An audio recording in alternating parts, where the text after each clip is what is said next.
امام شافعی فرماتے ہیں جن گھروں میں لوگ فجر کی نماز کے وقت سوئے ہوتے ہیں ان گھروں میں رزق نہیں آتا. آپ فرماتے ہیں فجر کا وقت اللہ کے دینے کا وقت ہے، اس وقت اللہ بانٹتا ہے. حضور صلی اللہ علیہ وسلم کا فرمان ہے نا حدیث میں کہ تہجد کے وقت اللہ پہلے آسمان پہ نزول جلال فرماتا ہے جو اس کی شان کے لائق ہے تہجد کے وقت، اور وہ کہتا ہے مانگو میں تمہیں عطا کروں گا. لینے کی باری آئے تو بندہ سمیٹ سماٹ کے اندر گھس جائے. ہمارے ہاں یہ ہوتا ہے کہ عشاء کے بعد بچے بیٹھتے ہیں موبائل لے کے، تہجد کا وقت آتا ہے تو ان کی آنکھیں بند ہونی شروع ہوتے ہیں. تو لینے کے وقت تو سویا تھا، تیرا مسئلہ کیسے حل ہوگا؟ بھائی جب کوئی آدمی خیرات بانٹ رہا ہو تو جو پیالہ پیچھے کر لے اسے ملے گا؟ کہتے اس وقت آنا جب میں بانٹ رہا تھا، اب تو کدھر آ گیا ہے؟ مثال دے رہا ہوں. تو فجر کا وقت مانگنے کا ہے، تو ساری رات تو گزر گئی گیمیں کھیلتے ٹی وی دیکھتے، اور جو لینے کا وقت تھا تو سو گیا، تو کیسے آئے گا تیرے پاس؟ تو اٹھے سویرے بندوں سے مانگ کے دیکھ لیا، بڑی عزتیں خراب ہوئی. فجر کا وقت اٹھ کے جھولی پھیلائے. میرے رسول پاک علیہ السلام فرماتے ہیں رب فرماتے ہیں جب بندے میرے آگے جھولی پھیلاتے ہیں مجھے شرم آتی ہے، کیسے خالی واپس کر دو. سورہ طلاق 2-3 نمبر آیت کی گھر جا کے تلاوت کریں.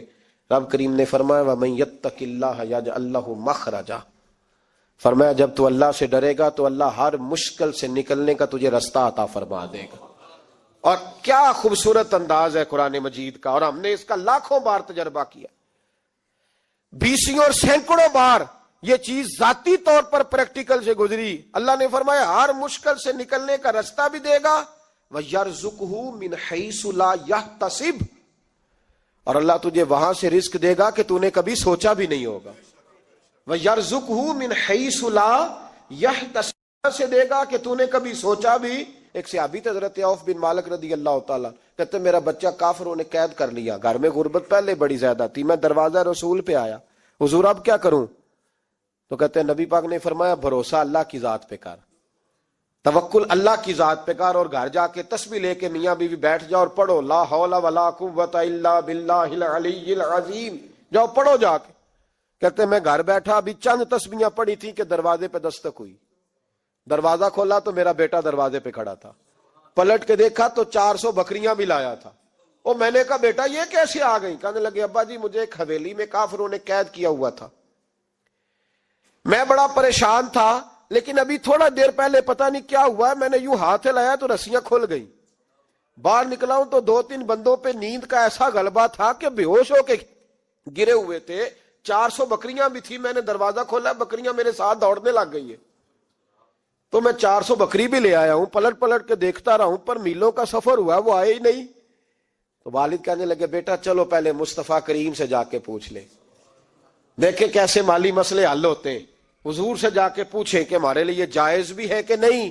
کہتے ہیں دروازہ رسول پہ جا کے ہم کھڑے ہی ہوئے تھے کہ نبی پاک نے فرمایا دیکھا رب کریم کا فضل، دیکھا، فرمایا تیرا بیٹا بھی آ گیا، تیری غربت کا بھی حل ہو گیا ہے، یہ کافر کا مال ہے اسے مال غنیمت سمجھ کے استعمال کر، تیرا ہی ہے. تو لا حول ولا قوت الا باللہ العلی العظیم پڑھیں تو رزق میں پڑھیں گے انشاءاللہ، بول کے بتائیے پڑھیں گے انشاءاللہ تعالی. لیکن سنی قوم تویز پہ لگ گئی ہے، کہتے وظیفہ پڑھنا پڑتا ہے، آپ لکھ کے دیں گلے میں ڈالنے کے لیے تاکہ وہ ڈالتا جاؤں اور میرے اوپر پیسوں کی بارش ہوتی جائے. وظیفہ پڑھیں، وظیفہ پڑھیں. سنیں ایک اور وظیفہ سنیں، امام قرطبی نے تفسیر قرطبی میں لکھا رزق کی برکت کا وظیفہ. امام قرطبی نے لکھا ہے حضرت انس بن مالک رضی اللہ تعالیٰ عنہ کہتے ہیں ایک شخص حضور کی بارگاہ میں آیا، کہا یا رسول اللہ صلی اللہ علیہ وسلم غربت بڑی ہے، بڑا دکھی ہوں، بڑا پریشان ہوں. تو حضور نے وظیفہ بتایا، فرمایا جب بھی گھر جاؤ نا گھر والوں کو سلام کہنی ہے، السلام علیکم. یعنی کب کہنی ہے؟ جب بھی جاؤ. کب کہنی ہے؟ یعنی گھر سے نکلے ماچس لینے کے لیے، واپس آ کے کہنا السلام علیکم. پھر گھر والوں نے کہا ہو یاد نہیں رہا تھا وہ تو چینی بھی ختم ہو گئی ہے، پھر گئے چینی لینے تو واپس آ کے پھر السلام علیکم. انہوں نے کہا خو ناراض نہ ہوئیے گا، پتی بھی نہیں چائے کی. اب واپس گئے تو پھر واپس آ کے کیا کہنا ہے؟ تو نبی پاک صلی اللہ علیہ وسلم نے فرمایا جب بھی گھر جا السلام علیکم کہے اور 3 دفعہ سورت اخلاص پڑھ دے. اور سورت بھی وہ بتائی جو سب کو آتی ہے، قل هو اللہ احد اللہ الصمد لم یلد ولم یولد ولم یکن لہ کفوا احد. 3 دفعہ یہ پڑھ دے. صحابی بڑے سیانے تھے, بڑے مسئلے حل کرتے تھے ہمارے, فٹافٹ بول پڑے وہ صحابی, کہنے لگے حضور میری تو چھوٹی سی فیملی ہے, کئی دفعہ بچے گھر نہیں ہوتے, ننھیال گئے ہوتے ہیں, تو پھر کیا کروں؟ حضور نے فرمایا جب گھر میں کوئی نہ ہو تو اپنے نبی پہ درود و سلام پڑھ دینا, تیرے نبی کا کرم تو تیرے گھر میں ہوگا نا. حضرت انس بن مالک رضی اللہ تعالیٰ عنہ فرماتے ہیں کہ ہم انتظار میں تھے کہ بندہ واپس آئے اور رزلٹ بتائے. کہتے ہیں وہ کچھ دنوں کے بعد واپس آئے تو عجیب بات کی انہوں نے. ہمسایوں سے کئی دفعہ بندے کی نہیں نا اتنی بنتی, اور کئی دفعہ لگتا ہے کہ میرا ہاتھ اوپر ہی رہے, یہ کہیں مجھ سے تگڑے نہ ہو جائے. کہتے ہیں وہ آئے تو نبی پاک صلی اللہ علیہ وسلم نے کہا کیا حال ہے تیرا؟ تو عرض کرنے لگے یا رسول اللہ صلی اللہ علیہ وسلم وظیفہ تو میں نے اپنے لیے پوچھا تھا اور میرے تو ہمسائے بھی امیر ہو گئے. حضور وہ تو میں نے اپنے لیے پوچھا تھا اور میرے دائیں بائیں والے لوگوں کو بڑی برکت ہوئی ہے. تو میرے محبوب مسکرانے لگے. حضور فرمانے لگے گویا برکتیں تیرے گھر میں جب برسی ہیں تو چھن چھن کے ان کا فیض اللہ نے تیرے ہمسایوں کو بھی عطا فرمایا. مشکل تو نہیں وظیفہ؟ کیا کرنا ہے؟ نہیں تو نہیں آکھنا مشکل لگتا مینوں نہیں. تسی کر دینا سلام لو, تسی کہنا بندے اسی ہیں تے سلام اسی لویے, تسی لو جاؤ کے دوبارہ. گھر جا کے کیا کرنا ہے؟ چلے کچھ نہ کچھ 55% بولے ہی ہیں ماشاءاللہ. کیا کریں گے؟ السلام, اور پھر کیا پڑھنا ہے؟ سبحان اللہ. 3 دفعہ سورت اخلاص پڑھ دیں, فرمایا اللہ برکت پیدا کر دے گا.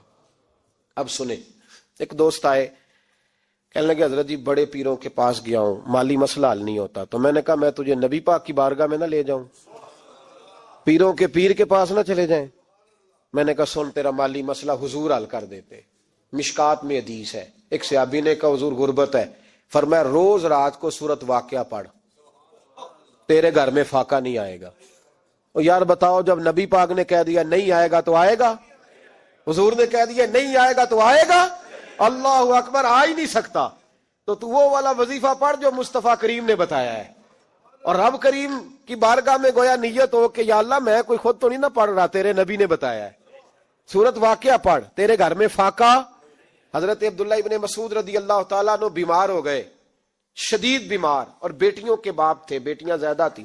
حضرت عثمان غنی رضی اللہ تعالیٰ عنہ کا دور خلافت تھا. جناب عثمان غنی تیمارداری کرنے آئے اور کہنے لگے عبداللہ آپ بڑے بیمار ہیں, ابن مسعود آپ بڑے علیل ہیں, کچھ پیسے نہ بھیج دوں خزانے سے؟ تو حضرت ابن مسعود کہنے لگے ضرورت نہیں. کہا آپ کی بیٹیاں ہیں کام آئیں گے. تو آپ فرمانے لگے میں نے بیٹیوں کو خزانہ دے دیا ہے. کہا کیا خزانہ دیا ہے؟ کہنے لگے میں نے اپنی بیٹیوں کو پابند کر لیا ہے, وہ رات کو روز سوتے وقت سورت واقعہ پڑھ کے سوتی ہے. تو نبی پاک نے کہا فاقہ نہیں آ سکتا, تو لہذا میری بیٹیوں پہ کبھی فاقہ نہیں آ سکتا. تو روز یہ تو کہتے ہو داماد جی سے کہ بھئی آپ مہربانی کرو, کو خرچہ بڑھاؤ, بچی بڑی پریشان ہے, تو بچی کو بھی ایک خزانہ دے دو, اس کو بیٹے روز رات کو سورت واقعہ پڑھا کر. رات سورت واقعہ پڑھے, صبح سورہ ملک پڑھے, دن کے وقت سورت بقرہ پڑھے. میرے نبی پاک صلی اللہ علیہ وسلم نے فرمایا جس گھر میں سورت بقرہ پڑھی جائے جن تو کیا شیطان بھی دوڑ جاتا ہے. تو کوئی جادو اثر کر سکتا ہے؟ تو ان وظیفوں پہ عمل کریں جو نبی پاک صلی اللہ علیہ وسلم نے ہمیں عطا کیے ہیں. حضور غوث پاک نے بھی ایک وظیفہ بتایا ہے, وہ بھی بتا دوں آپ کو. غوث اعظم رضی اللہ تعالیٰ عنہ کی خدمت میں ایک شخص آیا, اس نے کہا حضور بڑی تجارت کرتا ہوں, کام نہیں چلتا. فرمانے لگے اب تو اللہ سے تجارت شروع کر دے. کیا مطلب؟ فرمانے لگے 10 کمائے تو ایک اللہ کے رستے میں دے, رب کریم اس کے بدلے میں تجھے 70 عطا فرمائے گا. اس نے کہا حضور اس طرح کروں؟ فرمایا تو یہ کر کے دیکھ, عبد القادر جیلانی وعدہ کرتا ہے اللہ تیری مدد کرے گا. غلام کہتے ہیں وہ 6 مہینے کے بعد آیا. پہلے جب آیا تھا تو پیدل آیا تھا, 6 ماہ کے بعد آیا تو 6 اونٹ تھے اس کے پاس, اور آ کے حاضر ہوا. تو کہنے لگا حضور زندگی پتہ نہیں کہاں گزار دی, کاروبار کا تو مزہ ہی اب آیا ہے, اب مزہ آیا ہے کاروبار کرنے کا, اب مزہ آیا ہے. کہ 10 میں سے 1 دیتا ہوں, پتہ نہیں کتنا مہربان ہے. اور یہ آیت ہے وَيَرْزُقْهُ مِنْ حَيْثُ لَا يَحْتَسِبُ, تجھے وہاں سے دے گا کہ تیرا کبھی گمان بھی نہیں گیا ہوگا. روحانی معاملات کو بھی ضرور شامل حال رکھیں. اللہ کریم نے قرآن مجید میں فرمایا ہے کہ لَقَدْ مَنَّ اللَّهُ عَلَى الْمُؤْمِنِينَ إِذْ بَعَثَ فِيهِمْ رَسُولًا. فرمایا تحقیق اللہ نے مومنوں پر احسان فرمایا ہے کہ انہیں اپنا رسول عطا فرمایا. اس کا صرف ترجمہ کبھی بندے کی سمجھ میں آ جائے نا تو سارا میلاد اس کی سمجھ میں آ جاتا ہے. صرف اس آیت کا آسان سادہ ترجمہ اگر سمجھ لیا جائے کہ رب کہتا ہے میں نے احسان کیا تم پر، تمہیں اپنا رسول دے دیا ہے. وہ دو عالم کی رحمت ہیں، وہ جہاں چاہتے وہیں رہتے. یہ تو ان کی مہربانی ہے کہ یہ عالم پسند آیا. نبی پاک صلی اللہ تعالی علیہ وسلم ہمارے اوپر رب کا سب سے بڑا احسان ہے. اور اللہ تبارک و تعالی نے سسکتی، تڑپتی، بے چین، پریشان، تکلیف میں مبتلا اپنی مخلوق پر رحم فرمایا اور رسول کریم عطا فرمائے. نبی پاک صلی اللہ تعالی علیہ وسلم کی تشریف آوری نے ایک ایک ذرے پر احسان کیا. حضور سے ایک ایک نگر، ایک ایک پتا فیضیاب ہوا. لیکن بعض چیزیں ایسی ہیں جنہیں خصوصی طور پر سرکار نے نوازا. بعض معاملات پر خاص کرم نوازی حضور نے فرمائی. ایک اہم مسئلہ ہے عقیدے کا مسئلہ. جس بندے کا کوئی عقیدہ نہیں نہ ہوتا، کوئی نظریہ نہیں ہوتا، کوئی اس شخص کا خاص مزاج نہیں ہوتا سمجھنے والا، ماننے والا، وہ بندہ بھی بیچارہ کوئی زندگی کا لطف نہیں اٹھا پاتا. اس کا کوئی نظریہ ہی نہیں ہے، کوئی سوچ ہی نہیں ہے، کوئی اس کی فکر ہی نہیں ہے اس نے کس طرف جانا ہے. عقیدہ نہ ہو بندے کا. یعنی دنیا میں معاذ اللہ کچھ ایسے لوگ پائے جاتے ہیں جو سرے سے اللہ تعالیٰ کوئی نہیں مانتے. زندگی کیسے گزرے گی؟ وہ اپنی توجہات کا قبلہ کسے بنائیں گے؟ اور پھر دنیا میں کچھ لوگ ایسے گزرے جو کئی خداؤں کے قائل، کئی. اور پھر اہل عرب کا تو یہ حال کہ 360 بتوں کے سامنے جھکتے. مجھے بتائیے جس بندے کو یہی خبر نہ ہو میرا خالق اور مالک کون ہے، جس کو یہی پتہ نہ ہو کہ میرا رزق کہاں سے آتا ہے، میں نے مانگنا کہاں سے ہے، جسے یہ خبر ہی نہ ہو کہ میری دعاؤں کا رخ کس طرف ہونا چاہیے، اس کی بھی کوئی زندگی ہے؟ نبی پاک علیہ السلام نے سب سے بڑا احسان یہ فرمایا ہے کہ ہمیں عقیدہ توحید سکھایا ہے. حضور نے ہمیں ہر جگہ سے چھڑا کے رب کریم کی بارگاہ میں سجدہ کرنے کا حکم دیا ہے. عرب کے لوگ جو تھے وہ بڑی بڑی وہم کا شکار تھے، بڑی بڑی اوہام پرستی کا شکار تھے. یہ آج کل بھی وہم بہت زیادہ ہے نوجوانوں میں. یعنی کوئی فیصلہ پکا ہے ہی نہیں، کوئی پکی بات ہی نہیں کرتے. یہ کر لوں کہ نہ کروں، اگر آپ کہتے ہیں تو کر لیتا ہوں، ویسے اس میں فلانی کمزوری بھی ہے، اور اگر میں نے نہ کیا تو فلاں مشکل بھی ہے. بھئی جس بندے نے قوت فیصلہ ہی نہیں پائی، اس نے ارادہ ہی پکا نہیں کیا کہ اس نے کدھر جانا ہے، تو وہ سفر کیسے کرے گا؟ سفر تو اس بندے کا مکمل ہوتا ہے جو سفر شروع کرتا ہے. عرب کے لوگ بھی بڑے بڑے اوہام پرستی کا قائل تھے. وہ جب قربانیاں کرتے تھے تو ان کا گوشت لا کے کعبے کی دیواروں کے ساتھ ملا کرتے تھے. یہ قبولیت کی علامت ہے. سارے کپڑے اتار کے کعبے کا طواف کرتے تھے. جب احرام باندھ لیتے، حج عمرے کا ارادہ کرتے تو دروازوں سے داخل نہیں ہوتے تھے. وہ کہتے تھے کہ دروازے گناہگار ہیں اور ہم چونکہ اب نیک کام کر رہے ہیں لہذا اوپر سے ہو کے آئیں گے. رسول کریم علیہ الصلوۃ والسلام نے انہیں ان سارے وہموں سے، ساری پریشانیوں سے، ان ساری بدشگونیوں سے نکال کے کہا اللہ تمہارا مالک ہے، اللہ تمہارا محافظ ہے. ہوگا وہ جو رب چاہے گا. ذرا سی بات پہ سہم جانا، ذرا سی بات پہ ڈر جانا. حضور نے لوگوں کو قوت فیصلہ عطا کی، اور اتنی بڑی قوت فیصلہ حضور نے دی کہ کل تک جو فیصلہ کر نہیں نہ پا رہے تھے، آج انہوں نے اس طرح کے فیصلے کیے کہ اپنی ساری کی ساری اولادیں لے کر وہ میدانوں میں کھڑے ہو گئے. وہ ڈٹ گئے کہ ہم نے کفر کے مقابلے میں جہاد کرنا ہے. انہوں نے طے کر لیا کہ حق کیا ہے، سچ کیا ہے. نبی پاک علیہ الصلوۃ والسلام نے ہمیں عقیدہ توحید دیا، اور وہ طے کر کے دیا ہے نبی پاک نے. سجدہ سوائے اللہ کے کسی کو جائز اگر کوئی عبادت کی نیت سے کرتا ہے تو سجدہ کفر ہے، اور اگر تعظیم کی نیت سے کرتا ہے تو حرام ہے۔ اعلیٰ حضرت بریلوی رحمۃ اللہ علیہ نے 50 کے قریب دلائل کتاب و سنت سے اور 100 سے زیادہ دلائل فقہ اور اصول فقہ سے بیان فرمائے ہیں کہ کسی اور کے لیے تعظیمی سجدہ بھی حرام ہے۔ نبی پاک علیہ السلام تشریف فرما تھے تو کچھ جانوروں نے آ کے حضور کے قدموں پہ سجدہ کیا، پیش نظر ہے وہ نوبہار، اور سجدے کو دل ہے بے قرار، روکیے سر کو روکیے، یہی تو امتحان ہے۔ کچھ جانوروں نے جب سجدہ کیا تو صحابہ عرض کرنے لگے یا رسول اللہ صلی اللہ تعالی علیہ وسلم ہمارا بھی دل کرتا ہے، تو حضور نے فرمایا بھی سجدہ سوائے رب کے کسی کے لیے جائز نہیں ہے، ہاں اگر جائز ہوتا تو میں خاتون سے کہتا کہ اپنے شوہر کو سجدہ کرے۔ نبی پاک علیہ الصلوۃ والسلام نے حد بندی کر دی۔ اور پھر دیکھیں یہ جو ہم میلاد مناتے ہیں نا، یہ میلاد اللہ تعالیٰ کی توحید کا بہت بڑا اعلان ہے۔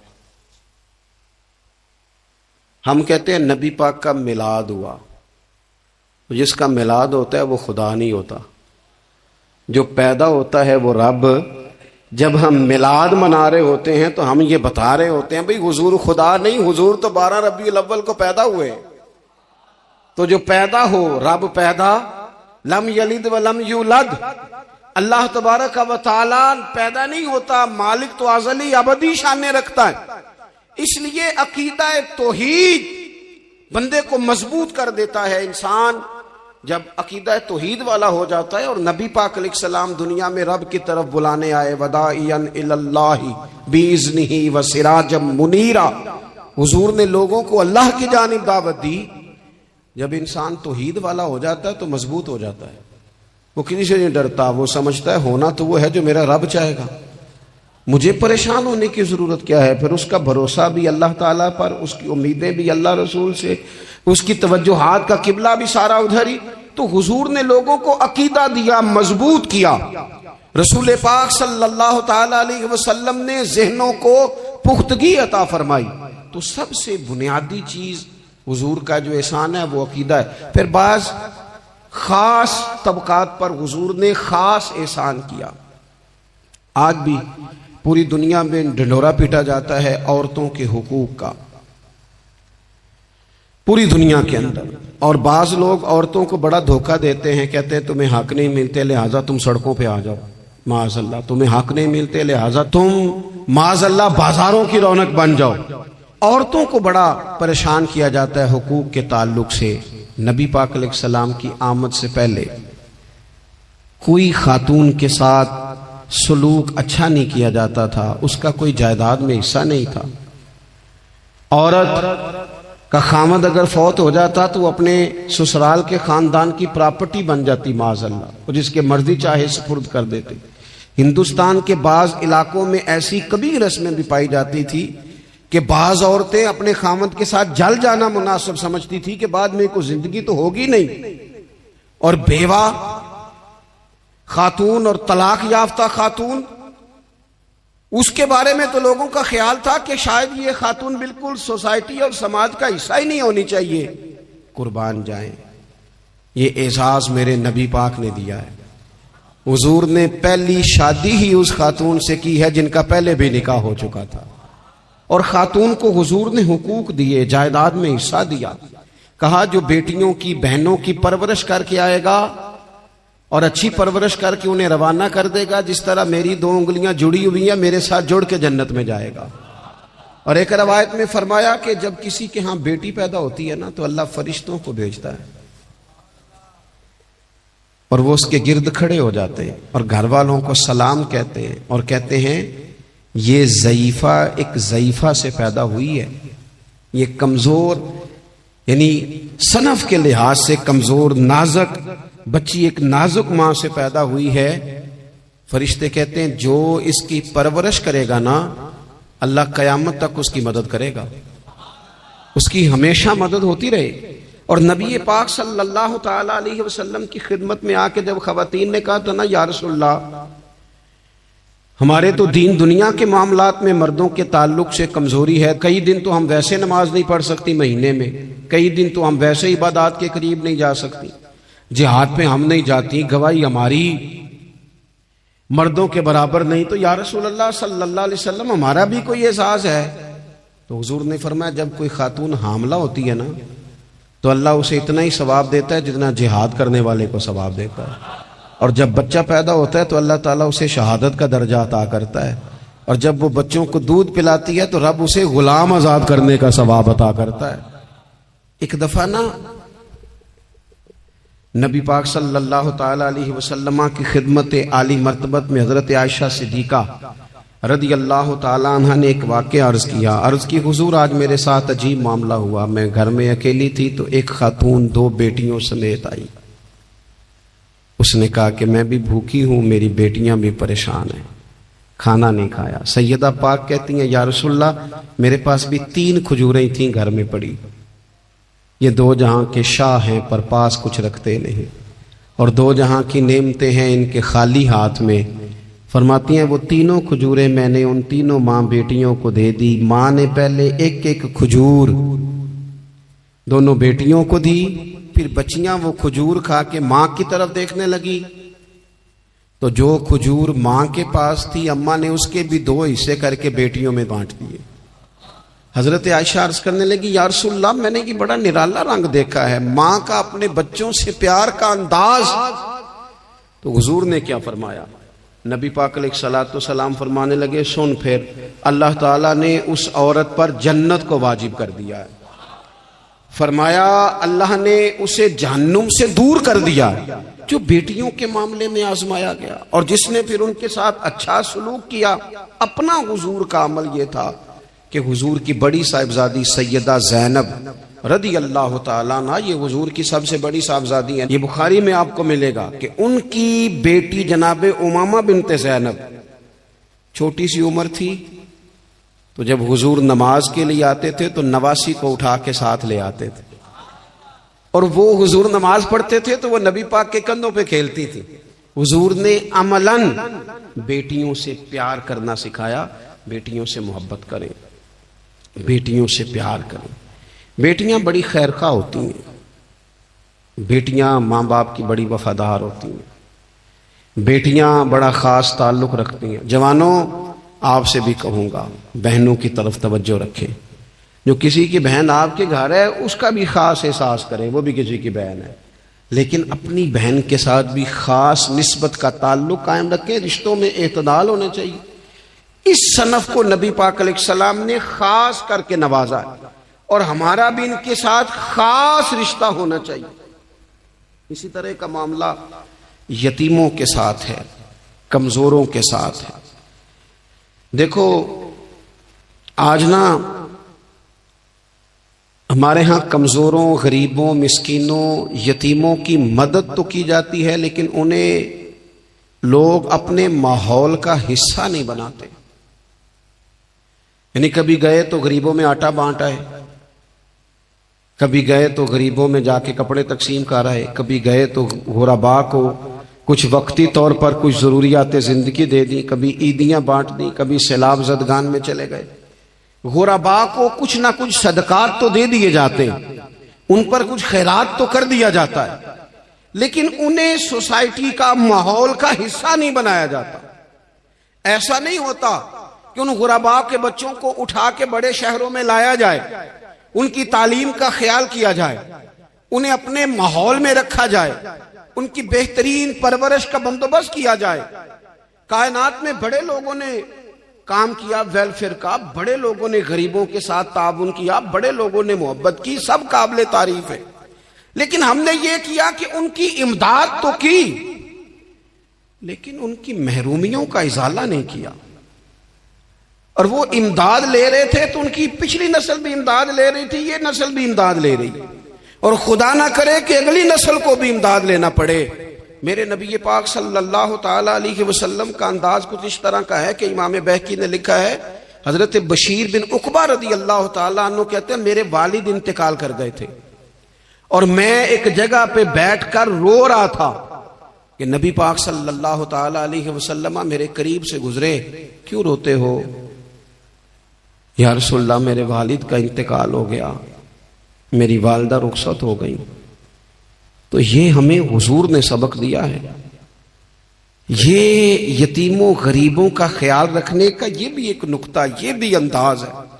کائنات کا بڑے سے بڑا درد دل رکھنے والا بندہ یہاں تک نہیں جا سکتا جو میرے رسول کریم نے بیان فرمایا. کہتے ہیں نبی پاک علیہ السلام فرمانے لگے بشیر بن عقبہ کیا تو اس بات پر راضی نہیں کہ میں تیرا باپ ہوں اور عائشہ تیری ماں ہو؟ آنا تجھے ہم شامل کر لیں اپنے گھرانے میں، آ جانا، مکمل تیرے معاملات کا خیال کیا جائے تو آ جا. اتنا بڑا درجہ. نبی پاک نے تو حضرت سلمان فارسی کے بارے میں بھی فرمایا کہ میں نے انہیں اپنی اہل بیت میں شامل کر لیا. رسول اللہ صلی اللہ تعالی علیہ وسلم غرباء کے لیے، مساکین کے لیے، یتیموں کے لیے، ناداروں کے لیے جو خاص احسان بن کے آئے، وہ یہ والا لہجہ نہیں کہ ہم مطمئن ہو گئے کہ ٹھیک ہے ہم گئے تو تھے، اتنے پیکٹ بانٹ تو آئے، اتنا کچھ ہم نے دے تو دیا، فلانا کام کر تو لیا، اور ویسے وہ بھی کب تک کیا جب تک خبریں تیز تھیں. ہمارے ملک میں سیلاب آیا، میڈیا نے خبر دی، شور ہوا، لوگوں نے بڑی کوشش کی، الحمدللہ بڑے اچھے جذبات کا اظہار کیا، ڈھیر سارے لوگ وہاں گئے. میں آپ سے پوچھتا ہوں کہ کیا سیلاب زدگان سارے اپنے اپنے گھروں میں چلے گئے؟ ان کے گھر بن گئے؟ لیکن ہمارے جذبے کیوں ٹھنڈے ہو گئے؟ اس لیے کہ خبریں ٹھنڈی ہو گئی. ہم تو چلتے ہیں ٹرینڈ کے ساتھ کہ آج کل ٹرینڈ کیا ہے. اگر خبر ادھر کی ہے تو ذوق ادھر کا ہے، خبر ادھر کی ہے تو ذوق ادھر کا ہے. دیر پا کام کرنا اور خاص جذبات پیدا کرنا ان لوگوں کے لیے. حضرت سیدنا عبداللہ بن ابی اوفا رضی اللہ تعالیٰ عنہ روایت کرتے ہیں ایک یتیم بچہ آیا تھا. اس نے عرض کی حضور میری ماں بھی بھوکی ہے اور میری ایک ہمشیرہ ہے وہ بھی بھوکی ہے. اے روٹی دا دکھ نہ پوچھو، روٹی تے بندہ کھا جاندی دے. یہ جو بھوک ہوتی ہے نا، بھوک، بہت سارے لوگ نا، میں ایک شادی میں تھا تو وہاں ایک دو لوگ کھانا کھا رہے تھے تو بعض لوگ انہیں دیکھ دیکھ کے مذاق کر رہے تھے، ویڈیو بنا رہے تھے، کہتے دیکھو کھانا ہی نہیں آتا، کیا انداز ہے، سارا ان کا منہ جو ہے وہ کھانے سے بھر گیا، ہاتھ دیکھو کہاں تک ان کے لتھڑ گئے، کیا انداز ہے. تو میں نے کہا تم ان کے کپڑے بھی تو دیکھو نا. انداز، بیٹھنا اٹھنا، کپڑے پہننا، یہ غریبی کا پتہ دیتے ہیں. بھوک جب تیز لگی ہو پھر کھانے کے آداب لوگوں کو یاد نہیں رہتے. غربت نے میرے بچوں کو تہذیب سکھا دی، اب وہ سہمے ہوئے رہتے ہیں، شرارت نہیں کرتے. وہ عزیز ہوتا یہ ہے کہ جب انسان کو بھوک شدید لگی ہو نا، پھر اسے ڈاکٹر کی ہدایات نہیں یاد رہتی، پھر تو پیٹ کی آگ بجھانے کو لوگ دوڑتے ہیں. تو کہتے ہیں اس بچے نے آ کے عرض کی یا رسول اللہ صلی اللہ تعالی علیہ وسلم ماں بھی بھوکی ہے، بہن بھی بھوکی ہے. حضور نے نا اسے 21 کھجوریں عطا فرمائیں. فرمایا 7 تیری، 7 تیری بہن کی، 7 تیری والدہ کی. اور یہ حضور نے 21 کھجوریں دی ہیں، یہ نبی پاک نے 21 دی ہیں. ہاں یہ حضور نے 21 دی، اور حضور تو اشارہ بھی کر دینا تو پھر روٹی ساری زندگی ختم نہیں ہوتی. وہ حضرت ابو ہریرہ کو بھی ملی تھی، فرماتے ہیں میں کئی سال کھاتا رہا، 1 کلو کھجوریں تھی پر ختم ہی نہیں ہوئی. 21 کھجوریں حضور نے دیں. حضرت معاذ ابن جبل رضی اللہ تعالیٰ عنہ اٹھے اور دوڑ کے جا کے نا اس یتیم کے سر پہ ہاتھ پھیرا اور کہنے لگے پتر اللہ تجھے اپنے والد کا جانشین بنائے. تو حضور فرمانے لگے معاذ یہ تم نے کیا کیا؟ عرض کی حضور اس بچے کی بات سن کے میرا دل بھر آیا ہے، محبت نے انگڑائی لی ہے تو میں نے یتیم کے سر پہ ہاتھ پھیرا ہے. یہ دیکھو حضور کا رشتہ. نبی کریم فرمانے لگے سن پھر جس نے کسی یتیم کے سر پر محبت سے ہاتھ ہی پھیر دیا نا تو اللہ ہر بال کے بدلے اسے ایک نیکی بھی عطا کرے گا، ایک گناہ بھی معاف کرے گا، ایک درجہ بھی بلند فرمائے گا. چلو ہاتھ ہی پھیر دیا، تو نے کچھ تو کیا یتیم کے ساتھ، تیرا کوئی تو اس سے رشتہ ہوا. اور تیسرا طبقہ ہے غلاموں کا، مسکینوں کا، غریبوں کا. میں اور آپ اس ملک میں رہتے ہیں جہاں کچھ لوگوں کو کھانا بھی نہیں وقت پہ ملتا، اور کچھ لوگ 5 لاکھ روپیہ گاڑی کا اس لیے اضافی دے دیتے ہیں کہ مجھے ذرا نا نیو ماڈل جلدی چاہیے.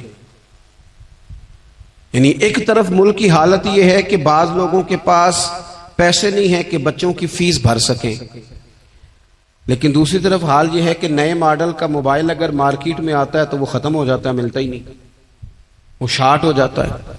کچھ لوگوں نے اس طرح کیا ہے کہ انہوں نے یہ سمجھا ہے کہ دولت شاید موج کرنے کے لیے ہمیں دی گئی ہے، ہم طرح طرح کے کھانے کھائیں، طرح طرح سے چیزیں اوڑیں، طرح طرح کے معاملات کریں.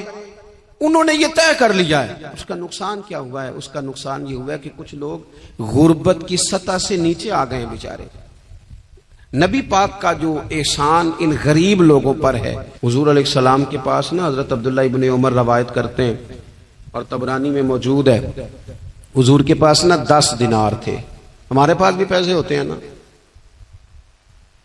لیکن وہ کچھ ہوتے ہیں ہمارے کھانا کھانے کے لیے، کچھ ہوتے ہیں آئس کریم کھانے کے لیے، کچھ اس لیے ہوتے ہیں کہ آج میری مرضی دا نہیں پکا، لہذا میں نے، ہمارے ایک دوست ہیں وہ کہتے ہیں کہ آج کل یہ ماحول بن گیا ہے کہ بچے اگر کہتے ہیں نا کھانا میری مرضی کا نہیں تو اماں کہتی ہے جا تو برگر کھا لے.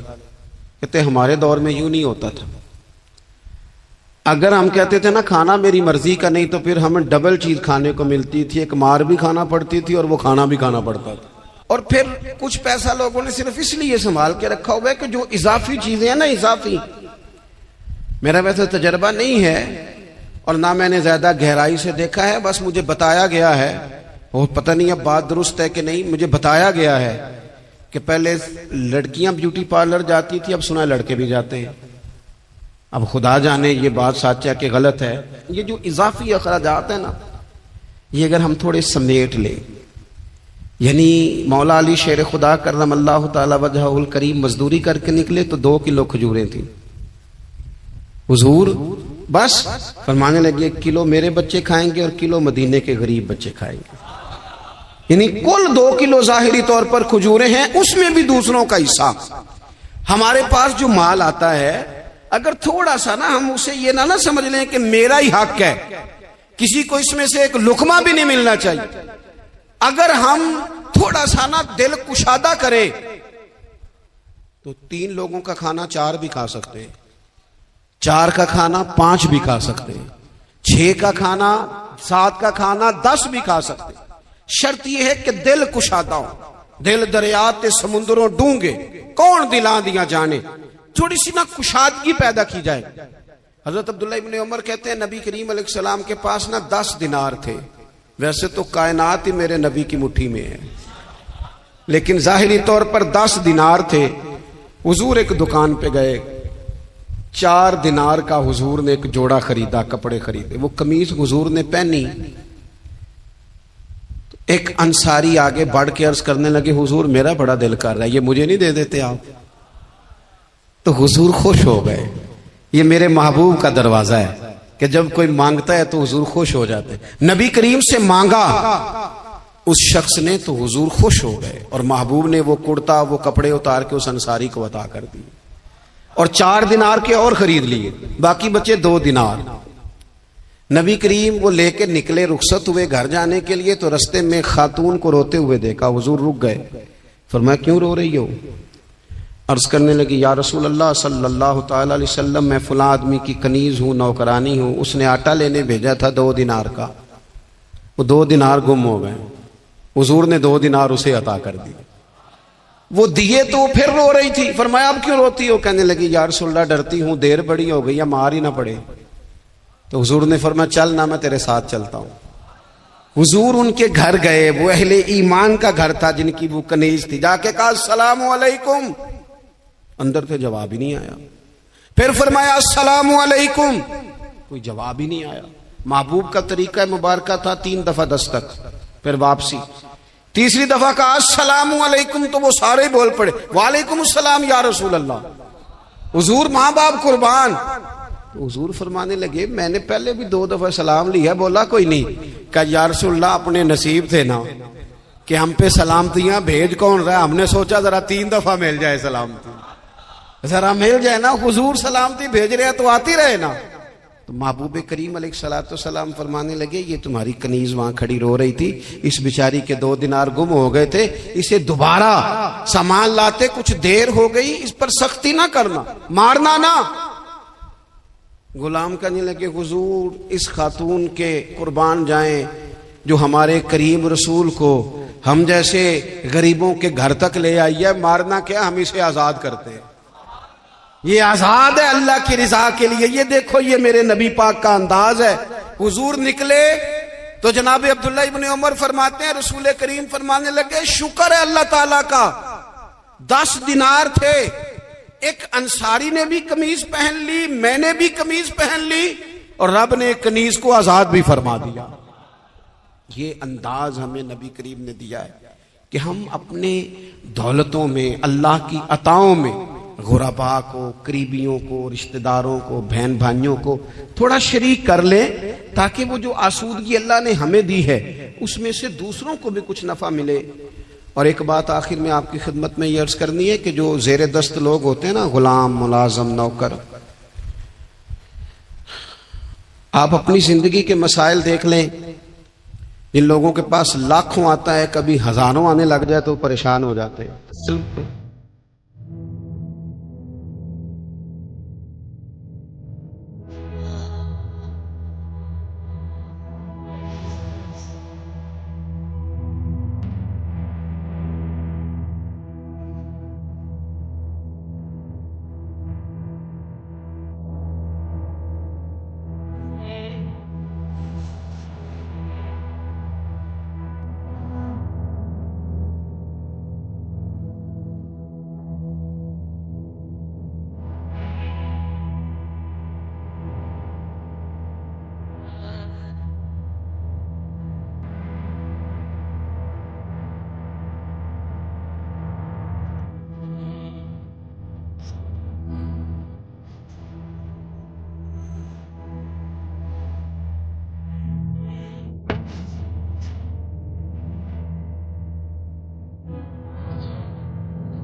تو جن کے پاس صرف سینکڑوں ہوتے ہیں.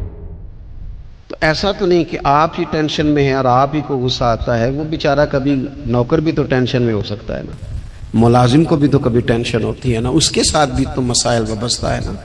حضرت سیدنا ابو مسعود انصاری رضی اللہ تعالیٰ عنہ بیان کرتے ہیں کہ مجھے اپنے غلام پہ غصہ آیا تو میں اسے مار رہا تھا. نبی کریم تشریف لے آئے, حضور نے ایک جملہ کہا تو میں رو پڑا. حضور فرمانے لگے جتنا اختیار تجھے اس پر حاصل ہے نا, اس سے کہیں بڑھ کر رب کو تیرے اوپر اختیار حاصل ہے. لہذا اللہ سے ڈر, اس کے معاملے میں اللہ سے ڈر. اور پھر حضور تو صرف غلام نہیں, جانوروں کے حق تک کا خیال فرماتے. ایک جگہ تشریف لے گئے تو اونٹ آپ کے پیروں پہ سر رکھ کے رویا. نبی کریم نے اس کی پشت پہ ہاتھ پھیرا, فرمایا اس کے مالک کو بلاؤ نا. جب وہ آیا تو کیا ارشاد فرمایا, فرمایا تو اس کے معاملے میں اللہ سے نہیں ڈرتا. اس نے شکایت کی ہے کہ تو اس کی طاقت سے زیادہ بوجھ ڈالتا ہے, چارہ اور پانی بھی وقت پر نہیں دیتا. یہ حضور کے احسانات ہیں, ہمیں ان احسانات کا خاص خیال رکھنا چاہیے. اور یہ جو ایام ہے عید میلاد النبی کے, ان ایام میں بالخصوص ہمیں غریبوں کے ساتھ, یتیموں کے ساتھ, بیواؤں کے ساتھ, مساکین کے ساتھ, لاچاروں کے ساتھ اس لحاظ سے زیادہ مدد کرنی چاہیے کہ میرے رسول پاک انہی کے لیے تو زیادہ رحمت بن کے آئے, انہی کا تو محبوب نے خیال زیادہ فرمایا, انہی کے بارے میں تو ہمیں تلقین زیادہ فرمائی.